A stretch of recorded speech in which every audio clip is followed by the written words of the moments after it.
Hi అండి, welcome to Sreelu's home. మరో mini vlog. ఈరోజైతే ఒక సింపుల్ రెసిపీ అయితే మీతో షేర్ చేస్తాను. కోడిగుడ్డు వెల్లుల్లి కారం. ఈ రెసిపీ అయితే మన దగ్గర ఇంట్లో వెజిటేబుల్స్ లేనప్పుడు మనం పప్పు రసం పెట్టుకున్నప్పుడు సైడ్ డిష్గా కూడా బాగుంటుంది. ముందుగా అయితే ఎగ్స్ బాయిల్ చేసుకోవాలి.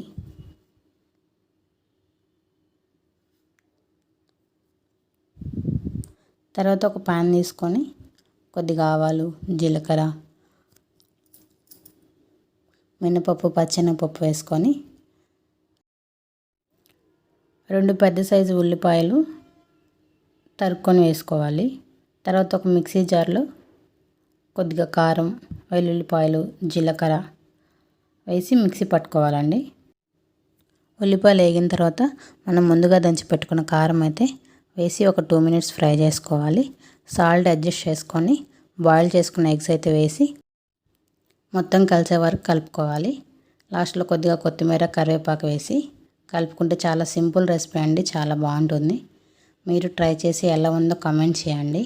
నా వీడియో కనుక నచ్చితే లైక్ చేసి, షేర్ చేసి, కామెంట్ చేయండి. ఛానల్ని సబ్స్క్రైబ్ చేసుకోండి. Thank you for watching.